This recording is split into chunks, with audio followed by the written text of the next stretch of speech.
Bueno, buenos días.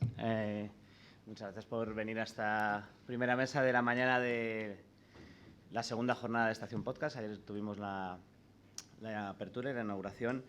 Y bueno, en esta mesa vamos a hablar sobre los modelos de sostenibilidad, de monetización de los creadores, trabajando y pensando desde el punto de vista de agentes de intermediación, ya sean las plataformas a través de las que escuchamos podcasts, a través de la distribución o a través de otros modelos diferentes, como por ejemplo el que plantea Mumbler. Tenemos una mesa de lujo, tenemos representantes de Amazon, Podimo, Spotify, Acast y Mumbler. Y bueno, vamos a intentar hacer un debate lo más dinámico posible y al final abrir algún turno también para preguntas desde el público. Comentábamos al principio cómo aporta valor, ¿no?, cada una de estas plataformas a los creadores, y yo creo que vamos a abrir fuego aquí con Isabel Salazar de Podimo España para que nos cuente un poco en este momento del año 2024 cómo está generando valor Podimo a los creadores de podcast. Sí. Bueno, primero, muchas gracias por invitarme y gracias por venir. Nosotros, como Podimo, somos una plataforma de suscripción y la forma que tenemos de remunerar a los creadores es diferente, ¿no? Para aquellos podcasters que tenemos en exclusividad, nosotros solemos cerrar pues, algún tipo de fee fijo por temporada, etcétera. Es una negociación un poco más por caché. Pero nosotros también somos lo que se llama un podcatcher, como sabéis, donde también todo lo que está en el abierto podéis también escucharlo y disfrutarlo en nuestra plataforma.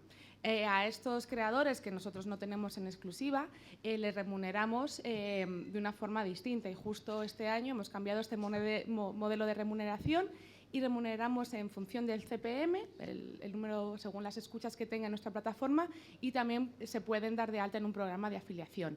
Así que no hace falta ser un podcaster en exclusiva en Podimo para obtener una remuneración. Nosotros también, y como tercera vía, intentamos dar también apoyo a los creadores que están empezando en este mundo. Yo creo que es muy importante esta labor para crear industria, y por ello lanzamos un programa que se llama Talent Hub, que lanzamos el año pasado en colaboración con Prisa Audio, en el que a aquellos podcasters que estaban empezando les dábamos un apoyo en lo que es de mentoría, formación, y también les dejábamos nuestro estudio de forma gratuita.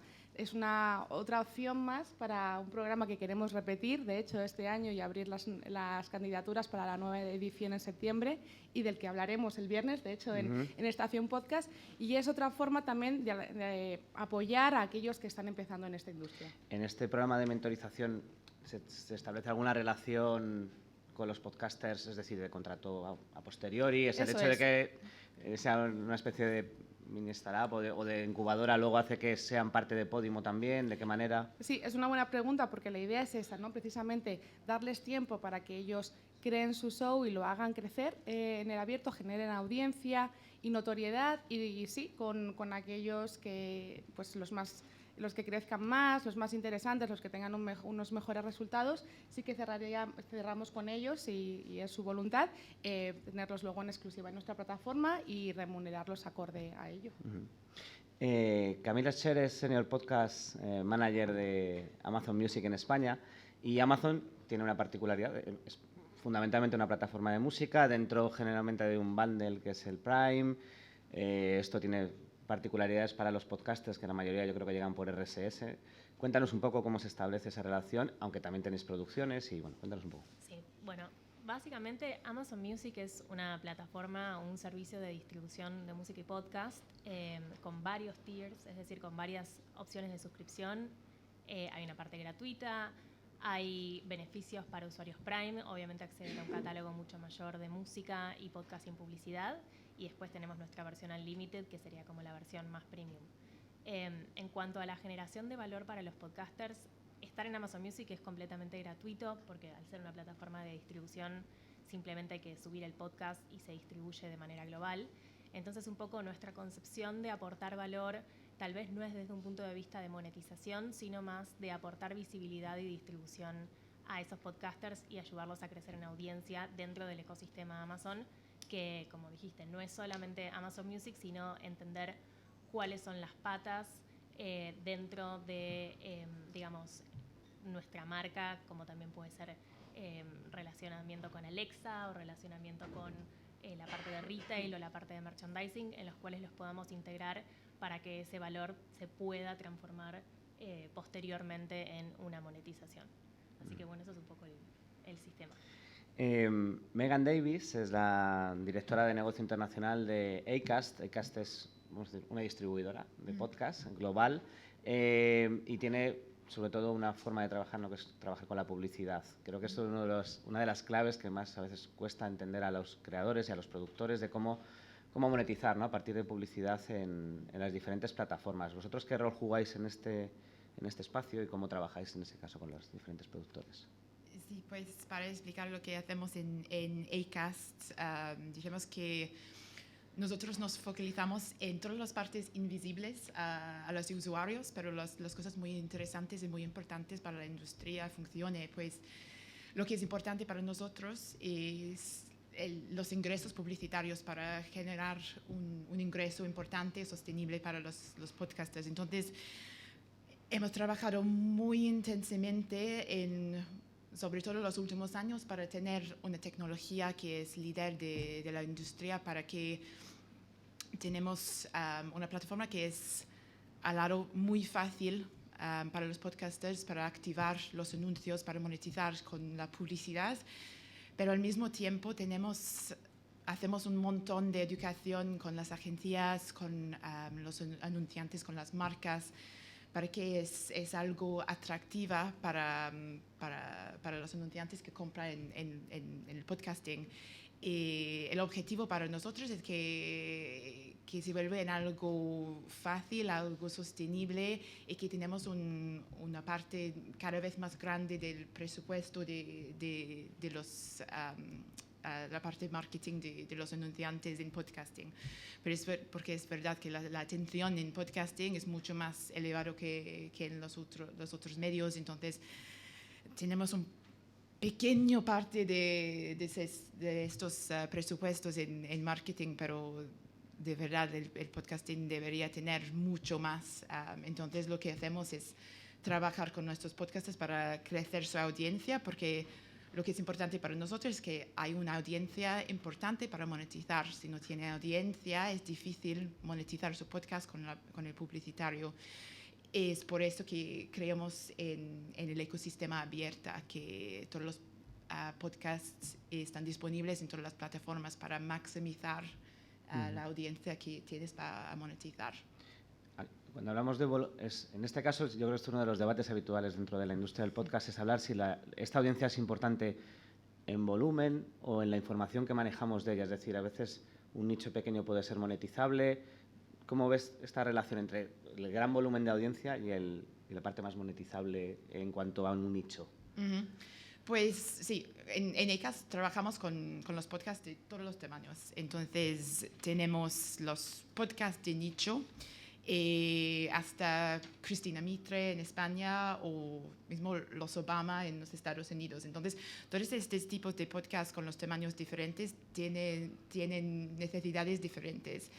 Para un podcast que tiene 50.000 escuchas por semana, es mucho más fácil monetizarlo con los anuncios. Tienes que activar los anuncios, es muy simple, tiene un CPM y está. Pero para los pequeños podcasts, los podcasts más de nicho, hay mucho más trabajo a hacer con suscripciones. Tenemos también un producto de suscripciones, pero hay otras cosas que puede hacer con los eventos, merchandise, branded content. Entonces, sí, trabajamos en todas las partes, pero creo que sí es posible tener algo sostenible para todos los tamaños, pero es un trabajo diferente con todos los tamaños en el nivel de trabajo que tienes que hacer.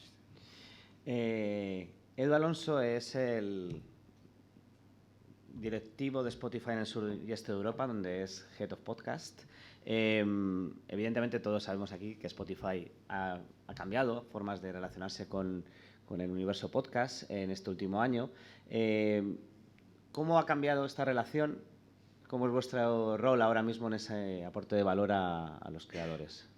Sí, muy buenas, gracias, lo primero de todo.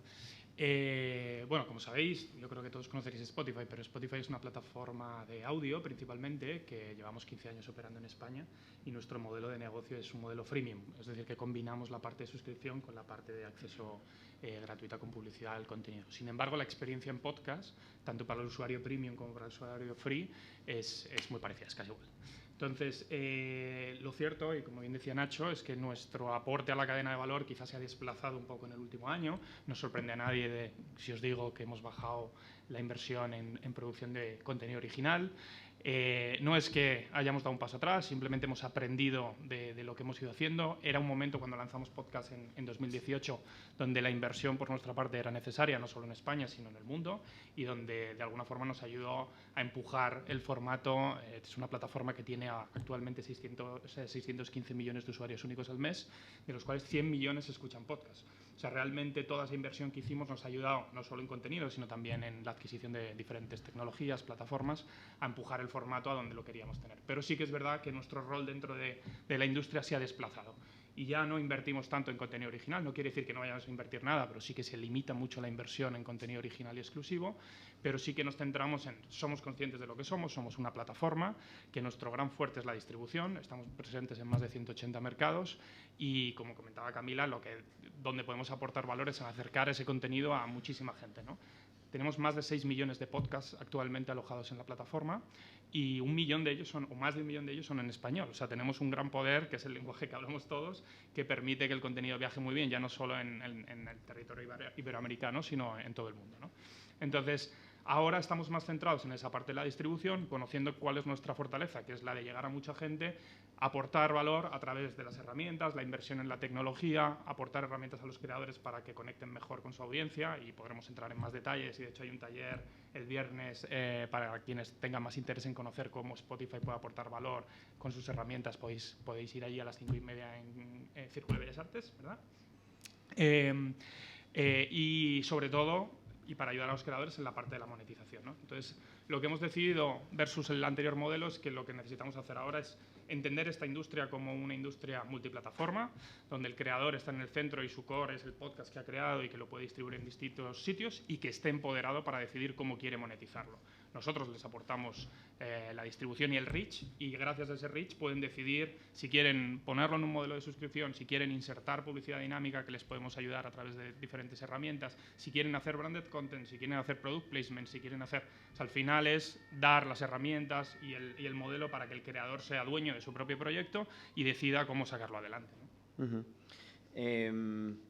Paul Rodríguez viene de una empresa que esta es española, es Mumbler, y hemos estado viendo, ya han salido varios modelos, se ha hablado de branded content, se ha hablado de monetización por publicidad, de visibilidad, pero hay uno de los modelos de sostenibilidad más claros, es la relación de los oyentes con sus creadores favoritos, ¿no? A partir del crowdfunding. ¿Cómo funciona Mumbler, para el que no lo conozca? ¿Qué hacéis? ¿Con cuántos podcasters trabajáis ahora mismo? Contadnos un poco. Bueno, en primer lugar, agradecer la invitación y la organización, porque montar un evento así cuesta mucho trabajo, así que gracias a todo el equipo. Luego comentar, Mumbler básicamente lo que hacemos es alojar y distribuir contenido en audio, podcast y otros audios. Y lo que hacemos es intentar añadir ahí una capa de muchas otras funcionalidades que ayuden a los creadores de contenido y a las empresas que tienen podcast, que también tenemos dentro de la plataforma, a trabajar mejor, ¿no? En su día a día, a trabajar de una forma más cómoda. Por ejemplo, una de las cosas que vimos hablando con creadores de contenido es que muchos de los podcasters que llegan a un cierto éxito con su podcast complementan el podcast con una newsletter, ¿no? Porque es una forma de mantener un contacto directo con su audiencia. Pues esta es una de las funcionalidades que añadimos a Mumbler. Hoy en día puedes construir una audiencia dentro de Mumbler, captar correos electrónicos de tu audiencia y enviarles newsletters para anunciarles lo que estás haciendo, el nuevo episodio que has lanzado o lo que sea. Además de esto, pues hemos añadido otras cosas como pueden ser, por ejemplo, las donaciones, ¿no? Que puede ser un modelo interesante para muchos podcasters, y también la capacidad de vender contenido directamente a la audiencia. Es decir, que el propio podcaster utilice nuestra herramienta para vender sus contenidos directamente a la audiencia sin pasar por intermediarios. Esto quiere decir podcast de suscripción, por ejemplo, quiere decir audiocursos, audiolibros, cualquier cosa que tenga que ver con el contenido en audio. Isabel y Paul, trabajáis en modelo de suscripción, Spotify también, pero hay una opción free. A veces nos preguntamos si la gente paga por podcast, tanto por acceso a una plataforma completa como para acceder a suscripciones concretas. ¿Cómo funciona este modelo actualmente? Porque siempre, a veces da la sensación de que a la gente le cuesta mucho, ¿no? Convertir, que diríamos, llegar a la plataforma, me interesa algo, a lo mejor escucho la opción free durante 14 días y luego me olvido. ¿Cómo ves ese desarrollo, ¿no? O en el caso de podcast concretos, en vuestro caso en suscripción más general? Sí, nosotros ofrecemos podcast y también audiolibros y es verdad que cuesta, sobre todo teniendo en cuenta que hace 20 años España era el top 3 en piratería de contenido en el mundo. Entonces ha habido un cambio generacional y también de mentalidad de que hay que pagar por contenido, ¿no? Ya sea podcast o sean series o sea música, ¿no? Entonces yo creo que eso ya está entendido, ¿no? en la población, pero es verdad que ha llegado a España más tarde. Nosotros afortunadamente en España hemos crecido exponencialmente desde que llegamos al mercado hace 4 años. Es verdad que la pandemia también fue un revulsivo para esto y nosotros apostamos por este modelo de negocio de la suscripción porque es lo que nos permite producir los mejores contenidos y remunerar de una forma justa a los creadores, ¿no? Entonces, por ello estamos en este mercado con esta idea de negocio que la verdad es que de momento nos ha funcionado y nos ha permitido crecer en los 7 mercados en los que estamos. Totalmente de acuerdo, y hay que agradecer mucho a las plataformas que han hecho mucho trabajo para divulgar sobre el pago por contenidos, ¿no? Que al final es algo que había que hacer. Totalmente de acuerdo con lo que comentas. Yo creo que aquí la clave está en fijarse en los podcasts más de nicho, ¿no? Que al final, si tú estás interesado en un determinado contenido de un determinado vertical, pasa que pronto se te acaban los podcasts, ¿no? Si vas a contenidos generalistas hay muchos, pero de nicho hay muy pocos. Si yo estoy interesado en la pesca, me invento porque yo no pesco, y vas a buscar podcasts de pesca, te vas a dar cuenta de que hay unos pocos. Entonces aquí hay oportunidades interesantes para creadores de contenido que quieran lanzar contenidos de pago en determinados nichos y sobre todo cuando esos nichos están más cerca de lo profesional, ¿no? Cuando están más cerca de lo profesional, la gente que paga, los oyentes, entienden aquello como una pequeña inversión, porque al final es algo de lo que van a aprender y que les va a permitir dar un salto profesional, ¿no? Entonces, cuando son contenidos de nicho y más cercano a lo profesional, estamos viendo que hay más disponibilidad al pago directo al creador. Yo creo que es muy interesante, ¿no?, pensar esto de cara a productores y podcasters, ¿no?, esos modelos híbridos, ¿no?, de decir qué haces en free, qué haces en pago, porque a veces se pueden generar relaciones muy interesantes, ¿no?, en esta relación y generar sobre todo, porque yo que sé, estoy pensando en algunos ejemplos como Pepe Brasil, ¿no?, que publicó en su momento un podcast que era diario, de Pepe Diario de pago y conseguía hacerlo sostenible, o gente, bueno, luego están los modelos en abierto, tipo Fernando Berlín o Carne Cruda, pero cuando hablamos de contenido en exclusiva de pago, creo que empieza a haber modelos que son interesantes, ¿no?, en esa lógica híbrida. Sí. Para conseguir que la gente pague por escucharte, tienen que llegar a ti, tienen que llegar a escucharte. Y la visibilidad creo que es uno de los grandes problemas de los creadores, sobre todo a la gente que llega nueva y que empieza a hacer podcasts, no los que vienen incluso de otras industrias culturales o la gente que viene de ser influencer, sino la gente que empieza siendo podcaster de cero. Las plataformas y las distribuidoras en este caso jugáis un rol fundamental, ¿no? Entonces, un poco, no sé si podéis dar alguna idea de cómo se puede mejorar esta visibilidad. La larga cola de contenido es brutal y conseguir mejorar visibilidad en plataformas es muy difícil. No sé qué rol jugáis vosotros y qué pueden aprender un poco los podcasters de la forma en la que funciona casi vuestro algoritmo, podemos pensar, a la hora de mostrar los contenidos. Cualquiera. Sí. Pero... efectivamente, el número de títulos que se publican es ingente. O sea, realmente ya os decía que ahora mismo en Spotify hay más de 6 millones de títulos y destacar dentro de esos 6 millones es complicado. Y no penséis que esto es solo trabajo de las plataformas, porque efectivamente yo creo que esto es algo que es una tarea conjunta y yo creo que los creadores tenéis que ser conscientes de que tenéis mucho trabajo por hacer también para mejorar la visibilidad y las plataformas os pueden ayudar, ¿no? Pero yo creo que hay que pensar cada detalle de tu producto como si estuvieras sacándolo realmente al mercado y lo pusieras en un escaparate, ¿no? Es importante desde, ya no hablando de algoritmos, que probablemente no solo no puedo contaros, sino que ni siquiera yo sé cómo funciona realmente el algoritmo de todas las playlists y charts. Pero sí que es una combinación de factores que ordenan el contenido. Obviamente está en base a performance, lo que la gente escucha, lo que la gente le da a follow, lo que la gente le gusta, ordena el contenido dentro de las listas. Hay muchísimas listas algorítmicas que se recomiendan en base a tus hábitos de consumo. Es decir, que al final no hay una mente humana detrás que haga esas listas para recomendarte contenido, sino que lo hacemos lo más personalizado posible. Y luego hay otras listas editoriales que sí que son humanas, vamos a decirlo así, y que el equipo editorial está detrás y se curan con cierto criterio, ¿no?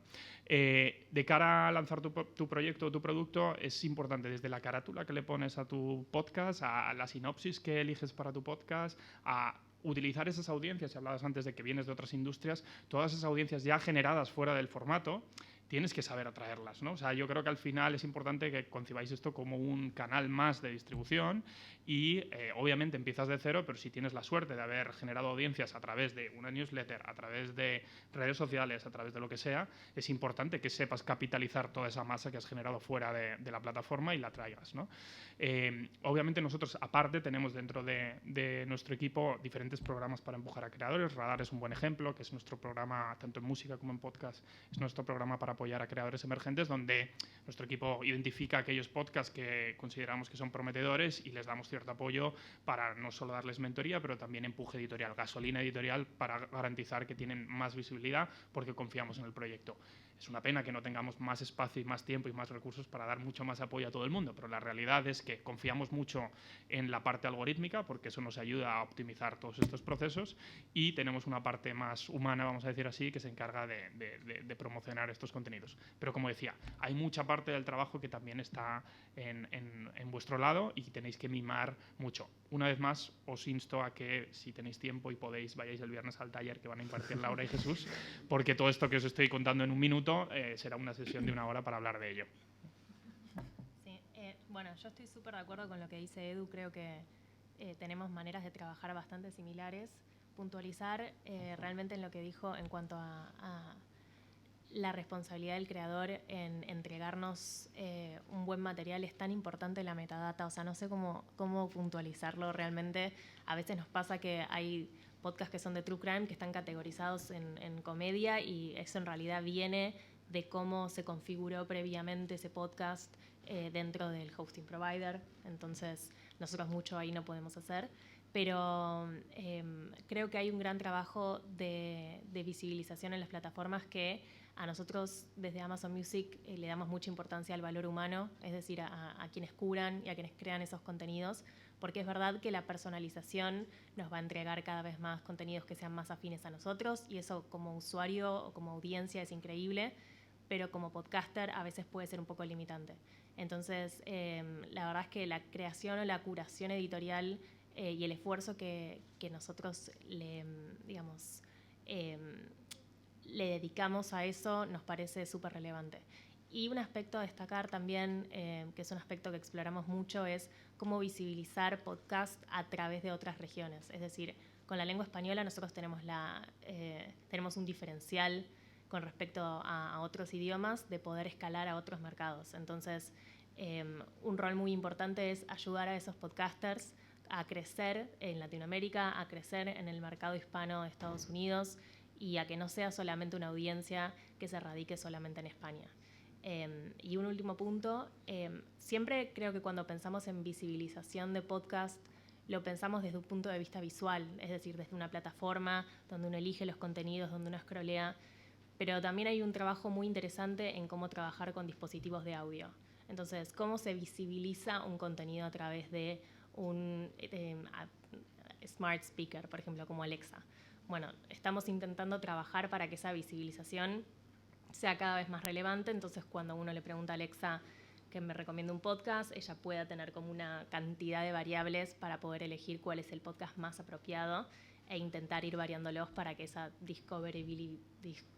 descubrimiento, digamos, pueda ser cada vez más útil. Has hablado de metadatos, que yo creo que es un tema, a mí me encanta, apasionante. Yo creo que desde Acast de metadatos sabéis mucho porque al final en la distribución se juega mucho en base a ese metadato, ¿no? Previo, en cómo se prepara el lanzamiento, ¿no? del podcast.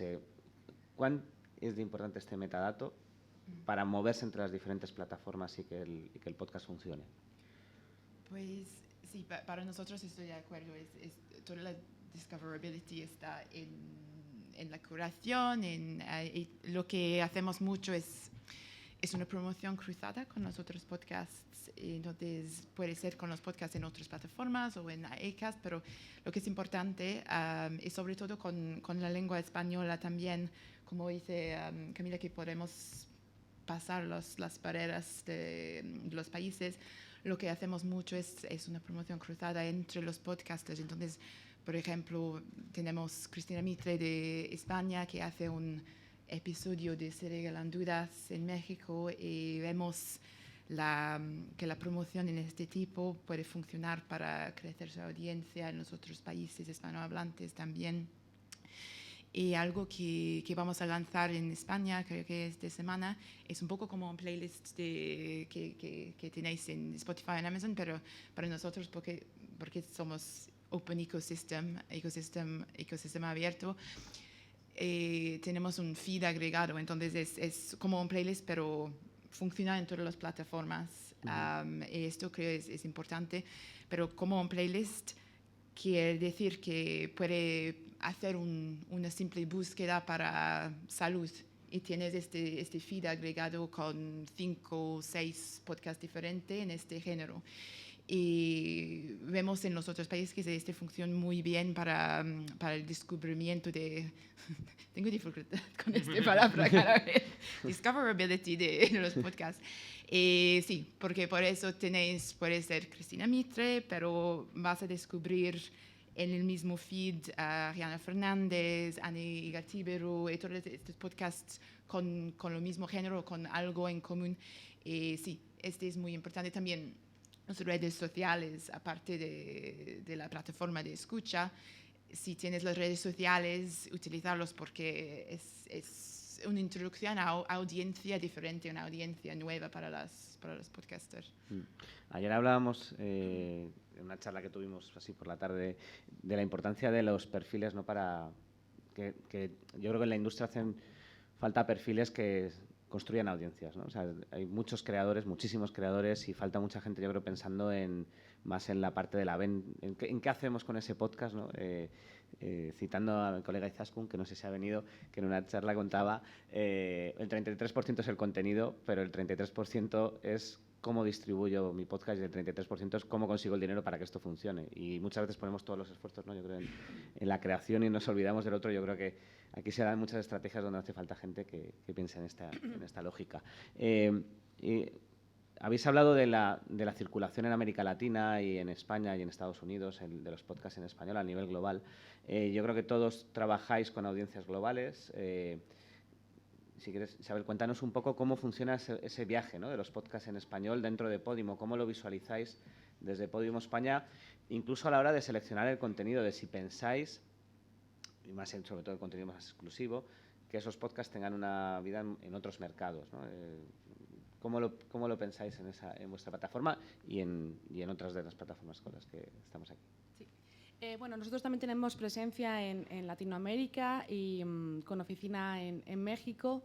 Y es verdad que esto es una asignatura pendiente, yo creo, un poco para todos, ¿no? Porque muchas veces sí hablamos del idioma español, que viaja, que es transversal, pero yo creo que no pasa tanto. En realidad, en España o en nuestra plataforma vemos que el contenido que se consume es contenido producido aquí, al fin y al cabo. Yo creo que no solamente perdemos la oportunidad del idioma, ¿no? Y de escuchar otros contenidos que se han producido en otros países hispanohablantes, pero también en otros países contenido relevante que se puede consumir en inglés o que se puede consumir traducido, ¿no? Nosotros en Podimo estamos intentando hacer más esfuerzos por detectar esos contenidos que han triunfado en alguno de nuestros otros países y que puedan tener relevancia también en España, porque hay contenido que yo creo que pervive independientemente de dónde haya sido producido, ¿no? Y en eso estamos trabajando, pero yo creo particularmente que es una asignatura pendiente en la industria. Paul. Sí, en general, recogiendo un poco todo lo que estáis comentando, yo creo que como podcasters tenemos que asumir la responsabilidad de dar visibilidad a nuestro contenido, ¿no? La parte de producción la tenemos muy bien asumida, ¿no? Es como nuestra, pero muchas veces la parte de visibilidad, de llegar a nuevos mercados, la dejamos en las manos de las plataformas, ¿no? Y yo creo que ha llegado el momento de que cada podcaster sea consciente de que si él no empuja, esto no va a ningún lado.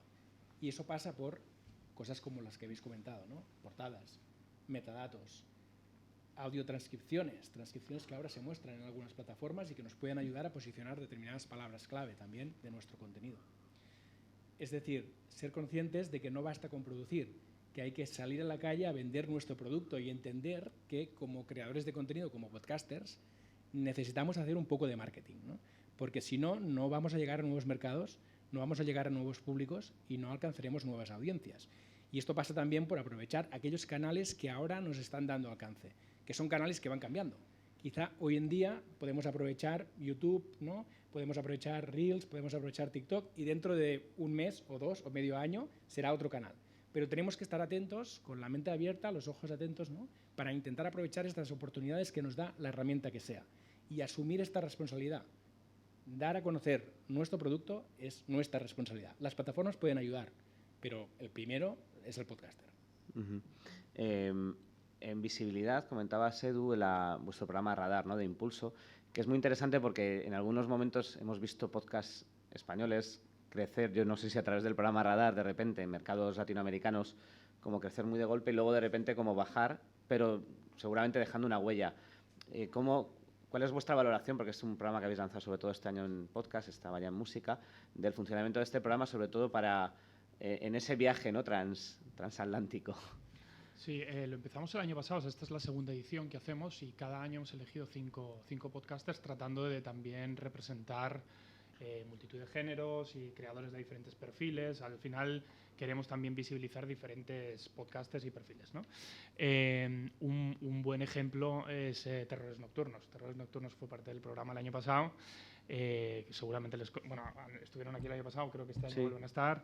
Es un podcast que ha sabido construir en base a no solo el formato, las historias que cuentan, pero un modelo de negocio que creo que es súper interesante, combinando la parte de mecenazgo con la parte abierta. O sea, realmente ellas han conseguido generar a partir de su producto algo que ha viajado muy bien también fuera de nuestras fronteras y que no solo se ha mantenido, sino que vuelan solas. Quiero decir que nosotros hemos ayudado en el inicio del viaje, pero que ahora obviamente las tenemos mucho cariño y les seguimos apoyando lo más que podemos, pero que no nos necesitan. Quiero decir que vuelan solas gracias al trabajo que hacen, ¿no? Entonces nosotros ahí lo que intentamos es, una vez más, echar un poco de gasolina y ayudar en esa visibilización al inicio del viaje, ¿no?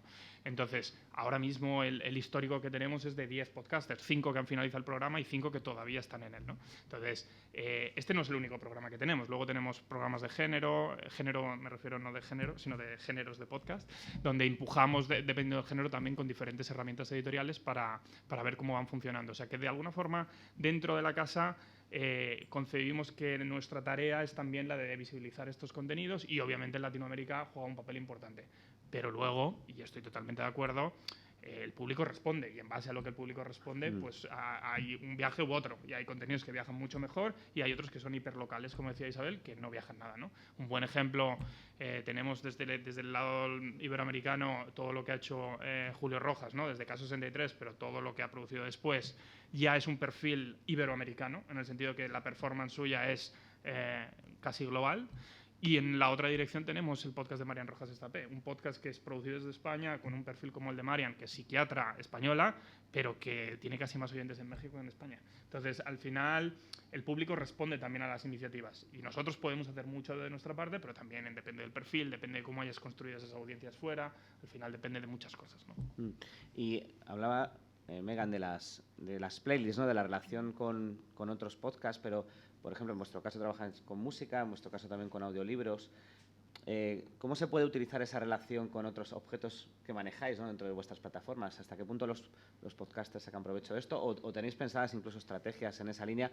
Spotify tuvo estas listas combinadas que parecían... Yo, por ejemplo, pensaba que esto era como una especie de nueva radio, la sensación de que Ruta Diaria iba a ser como algo que luego parece que no ha tenido tanto impacto, no lo sé, seguramente las cifras las tenéis vosotros, pero esa combinación entre libros, audiolibros, podcast, música, podcast, ¿Cómo funciona? ¿Y qué partido le pueden sacar ahí los podcasters, queréis? Como quieras. Bueno, yo iba a decir que precisamente nosotros hemos cambiado, lanzamos una nueva versión de nuestra aplicación a principios de año, precisamente para dar más visibilidad a este contenido, al contenido audio en general, ¿no?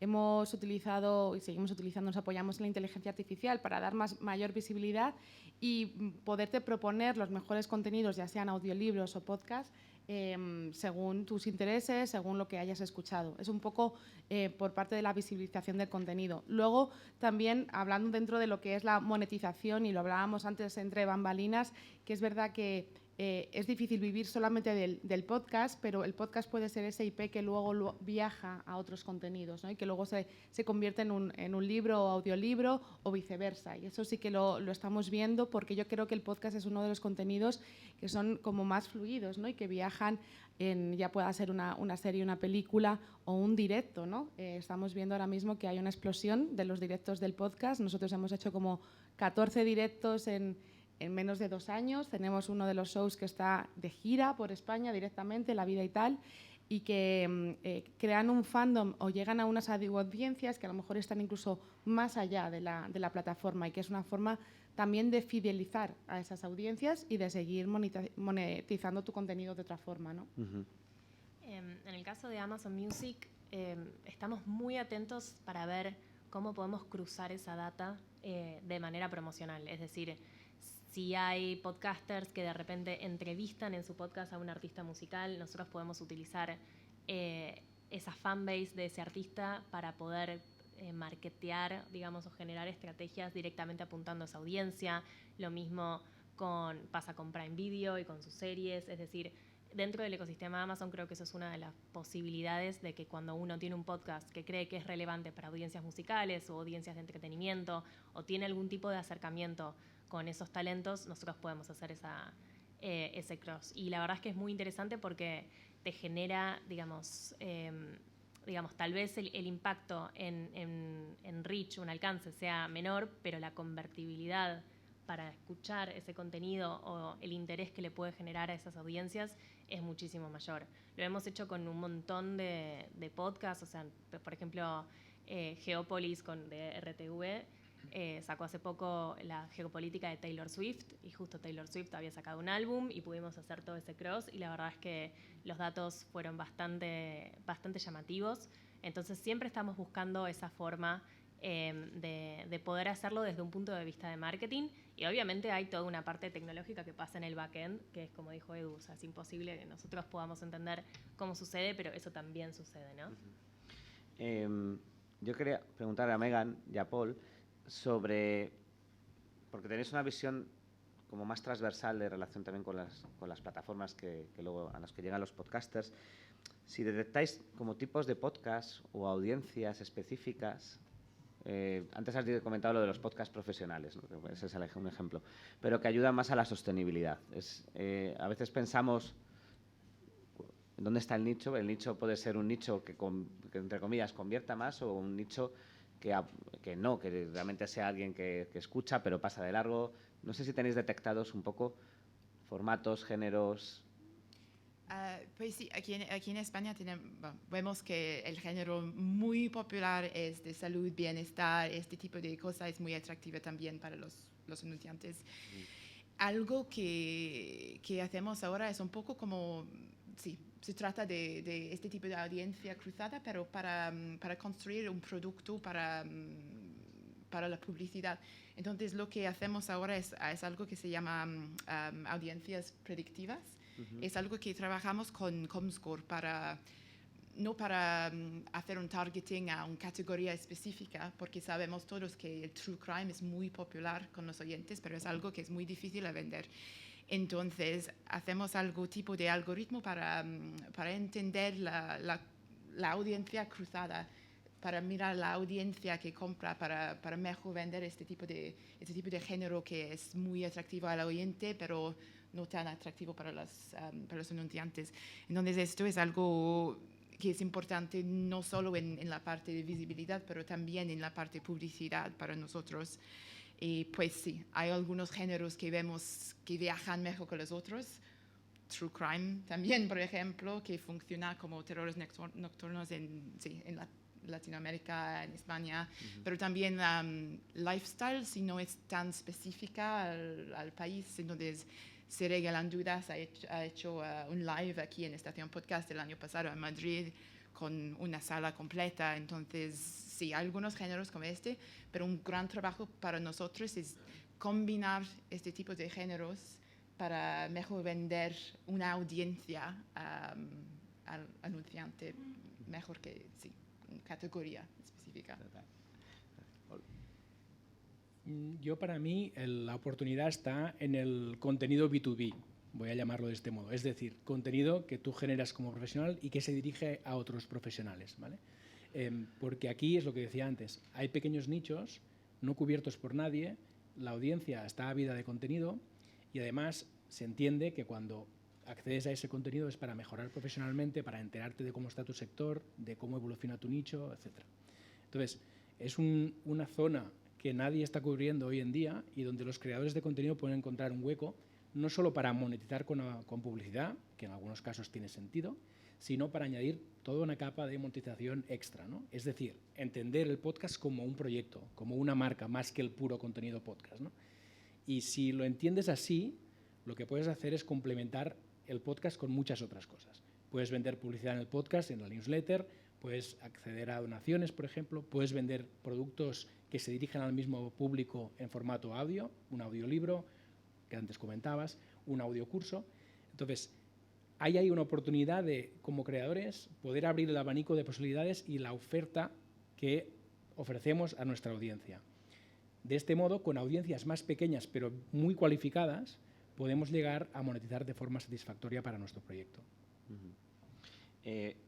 Antes de abrir al público, una pregunta general. Así, ¿qué tendencias o qué géneros o qué formatos detectáis o estáis detectando que pueden ser relevantes en este 2024, más allá del true crime, más allá del conversacional, más allá de la salud y el bienestar? ¿Alguna cosa que os haya sorprendido o que estéis viendo que puede ser interesante? Sí, bueno, más allá de todo lo que se ha hablado de salud mental, well-being, etcétera, y no sé tampoco si es tan novedoso, ¿no? Pero nosotros hemos detectado que el contenido controvertido de la polémica funciona muy bien y la gente está dispuesta a pagar.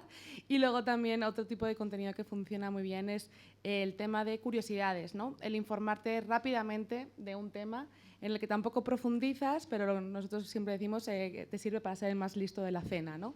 Y saber 4 cositas de 4 cosas funciona muy bien. La información un poco generalista. Sí, también hemos visto, hemos hablado de los dailies, del crecimiento de los dailies en los últimos años y pico, más o menos, porque ha sido 1 año y medio, más o menos, el crecimiento. Bueno, no sé. Sí. Yo creo que es el año, igual que el año pasado hablábamos de podcasts dirigidos por mujeres, Comedy King, era como el año de la comedia, el entretenimiento y de las chicas.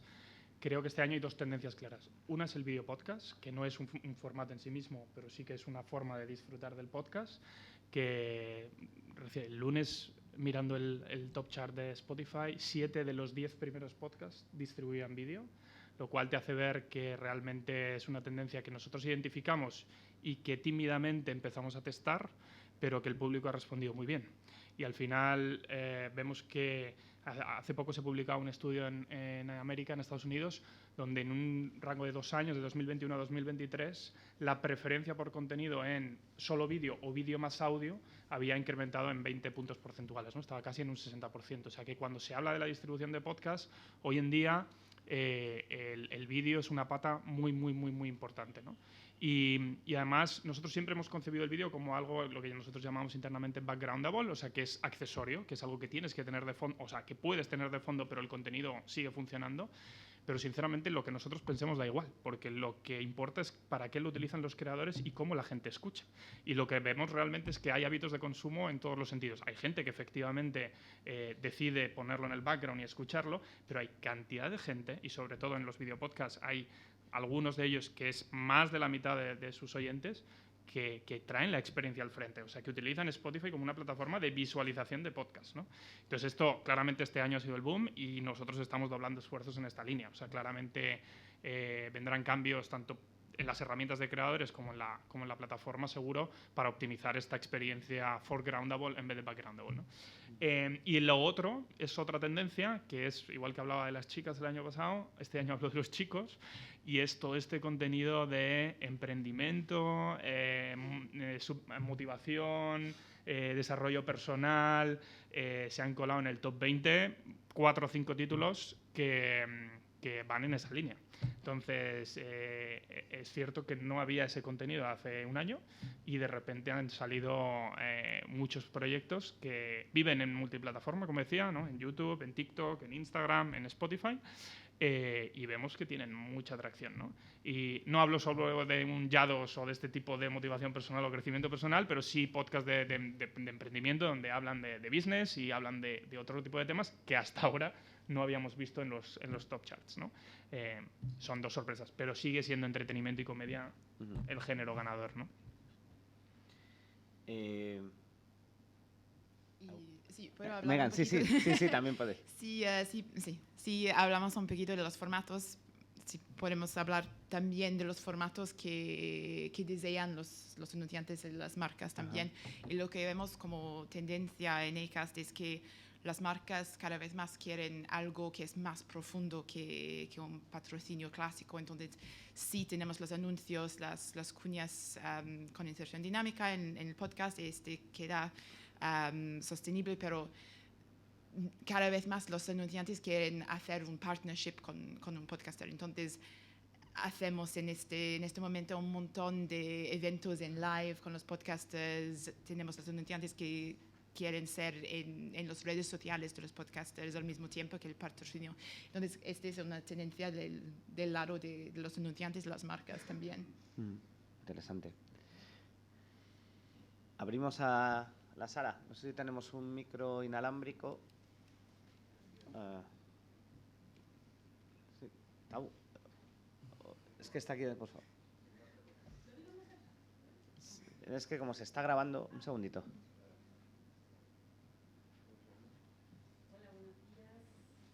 Espera, que están. Ya está. Ahora sí. Hola, buenos días. Gracias a todos por la exposición. Solamente señalar una cosa, perdón Edu, que no puedo dejar de decirla. Acabas de decir que las chicas hacemos reír y los chicos son emprendedores y hacen negocios. Solo señalar esto, ¿no?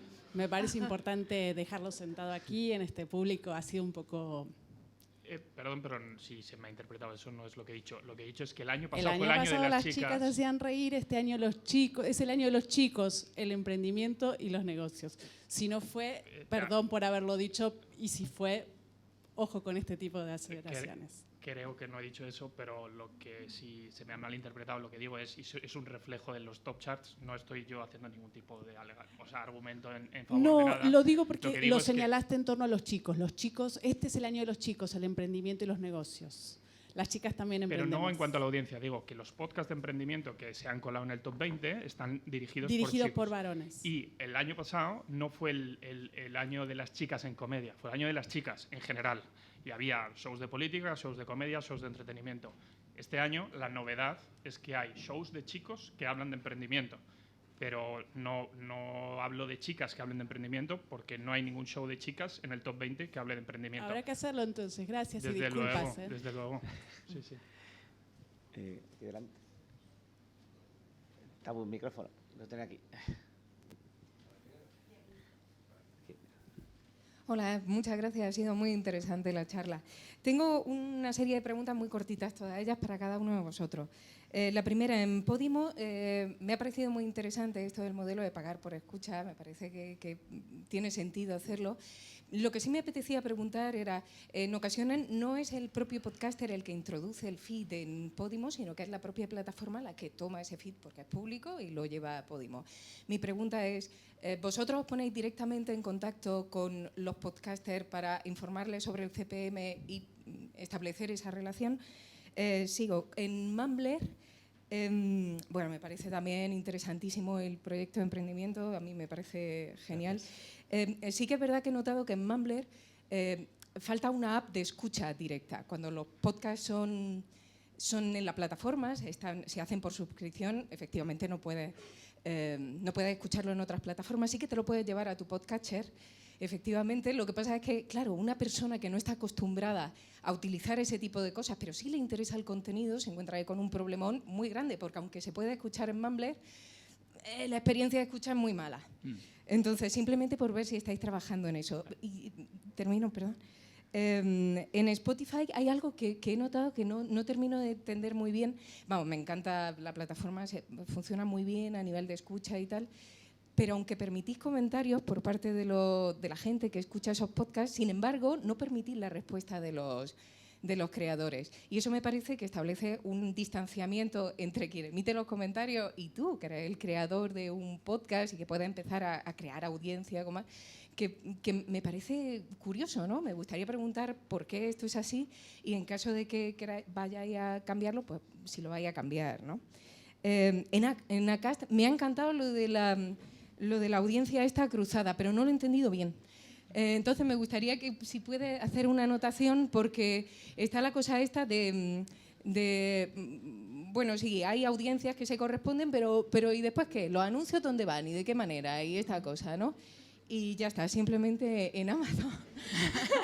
Ya termino, lo siento mucho, pero es que verdad son cositas que me apetecía.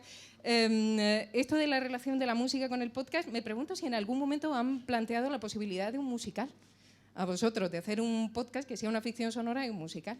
Simplemente eso, gracias. Creo que yo era la Vamos en orden. primera. Se nota que eres una buena estudiante ahí en la primera fila. Preguntas para todos. Gracias.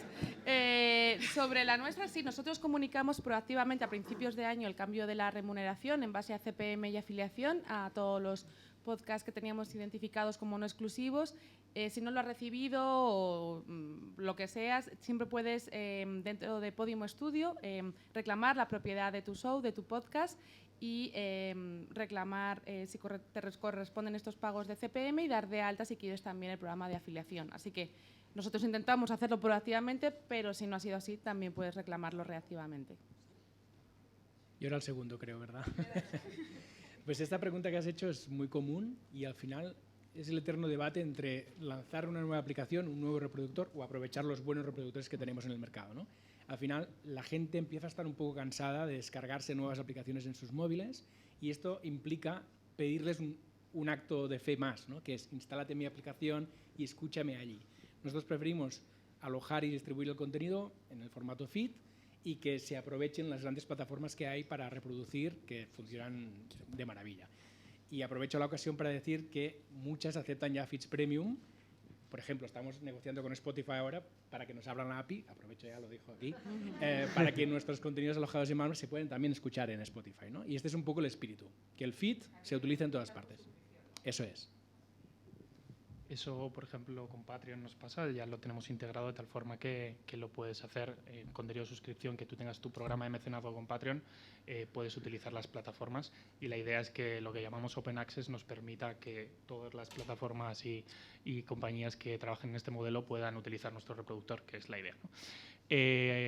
Sobre tu pregunta sobre Spotify, más en concreto Spotify for Podcasters, que es la herramienta que permite gestionar lo que nosotros llamamos Q&A, pero que en realidad es comentarios, se concibió al inicio como se lanzaba una pregunta por parte del creador, o sea, hay un enunciado que de alguna forma tiene que rellenar el creador, que por defecto es ¿qué te ha parecido este episodio? O algo así, pero que tú puedes modificar, y lo que se pretendía era capturar feedback. Es un comentario que no es la primera vez que lo escucho. Sé que se ha tomado nota de esto y no te puedo dar fechas, pero yo creo que vendrán cambios pronto. Y para mi parte, la parte sobre las audiencias cruzadas, pues esta es una solución publicitaria que hemos hecho, lanzado el año pasado, el fin del año pasado.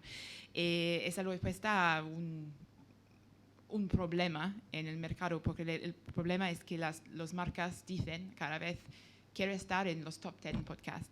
Y los top 10 podcasts no son siempre los podcasts que funcionan lo mejor para los resultados comerciales para la marca. Entonces lo que hacemos es una cruzada de audiencia según los hábitos de los oyentes.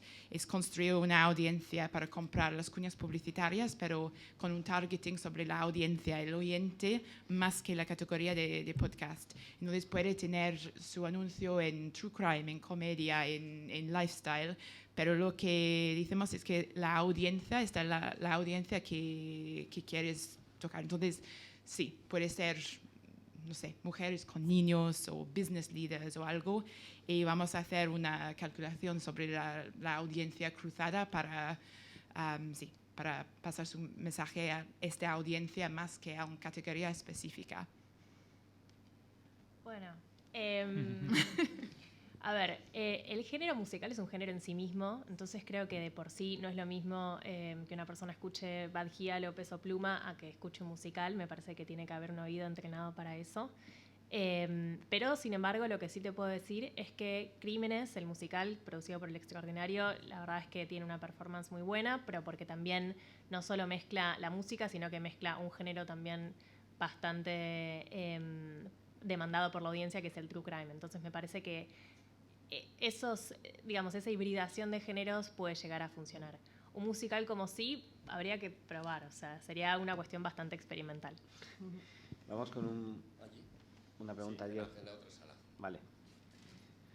Es que está a tope esto, tengo doble sala hoy. Hola, buenos días, muchas gracias. Yo quisiera saber ustedes cómo ven la salida de Google Podcast del mercado, que se combina un poco con YouTube.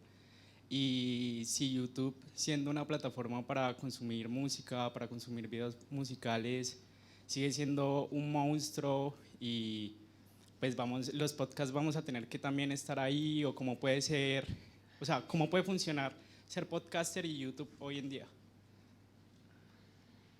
Puedo tirarle yo. Como he dicho antes, nosotros este cambio que hemos hecho en el último año es también resultado de entender la nueva realidad, y es que solo un 5% de los podcasters publican su contenido únicamente en Spotify. El 95% de los creadores deciden publicar su contenido en multiplataforma.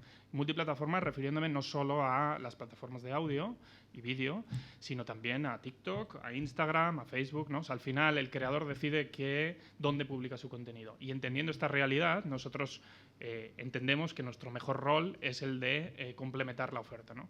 Yo creo que, haciendo eco un poco de lo que decía Isabel antes, yo creo que, igual cuando nos preguntan sobre los royalties de los artistas, creo que en el mundo del podcast es difícil, decir, hay algunos que viven solo de los ingresos publicitarios, por ejemplo, de suscripción de sus podcasts, pero la realidad es que yo creo que lo más sensato o lo más efectivo para todos los podcasters es concebir tu producto y tu IP como el centro y generar alrededor toda una serie de satélites, ¿no? Y esto puede ser desde insertar, hay diferentes modelos que puedes establecer, ¿no? Derivarlo en otros productos, sean series, pelis, libros, o distribución en abierto, entender cómo monetizar YouTube, cómo monetizar Spotify, las diferentes opciones que tienes, tener contenido bajo suscripción. O sea, al final hay muchísima oferta o posibilidades que te permiten monetizar tu contenido, siendo el podcast el core y rodeándolo de diferentes opciones, ¿no? Entonces, el papel que juega YouTube, yo creo que es claro que es un player en el mercado que tenía capitalizado por completo el mundo del vídeo y que ha hecho el camino hacia el mundo audio, ¿no? Es verdad que hoy en día las fronteras entre un video podcast, un podcast son cada vez están más borrosas y bueno, no tengo por qué valorar el movimiento estratégico de YouTube y Google, pero si queréis lo hago y creo que es sensato, ¿no? O sea, al final tienes una herramienta como YouTube que es un monstruo, como bien decías, y esa expansión de YouTube hacia el mundo solo audio y a poder aceptar feeds RSS y cómo gestionarlos, deja a Google Podcast fuera pero bueno, que estoy valorando una estrategia empresarial que no es la mía, ¿no?